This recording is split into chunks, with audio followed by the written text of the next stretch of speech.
Ni set talam RM15 tu bang Betul. Ini namanya set talam campur temenggung. Wow. Okey, apa yang akan dapat?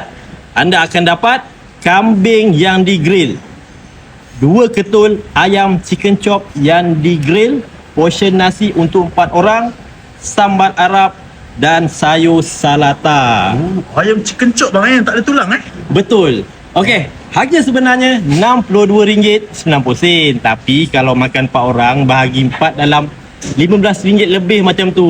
Maksudnya set talam ni boleh makan 4 orang Betul. Kira seorang RM15 macam tu. Betul. Kalau abang datang seorang, abang ambil ni bang. Ini signature kita. Nasi Arab ayam grill. Yang inilah RM15.90. Oh, ni untuk seorang makan lah ni. Ya, ini untuk seorang, ni untuk 4. Yang ni apa pula ni bang? Okey, yang ni kids meal. Kids meal untuk dalam budak-budak. Kids meal ni kita ada kasih air kotak. Dash lady bang Ya, kita kasih ayam goreng, kita kasih kentang goreng, kita kasih salad buah. Kalau dah datang, mesti bawa budak-budak kan. Okey, anak-anak nanti minta mak ayah, minta kids meal. Bukan dapat ni saja. Dapat apa? Mainan. Beli sekali Hot Wheels, pembelian, dapat mainan. Mainan ni kita kasi random lah. Macam-macam mainan ada. Bukan ni aja. Macam-macam lagi ada. Dan lepas makan, mesti nak cuci mulut kan. Okey, inilah dia kunafa.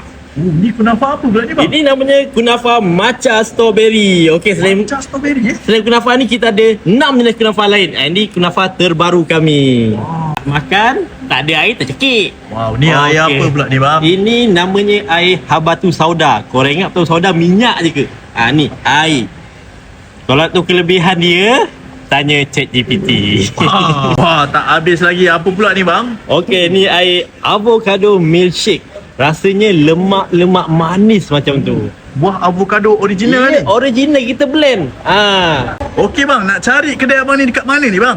Okey, boleh waste je. Nasi Arab Tanah Melayu Melaka kita buka setiap hari pukul 12.30 hari hingga 11 malam, kecuali Jumaat je kita buka lewat sikit, 2.30 petang hingga 11 malam. Gerun tak gerun. Bang, kalau macam ni bang, gerun bang.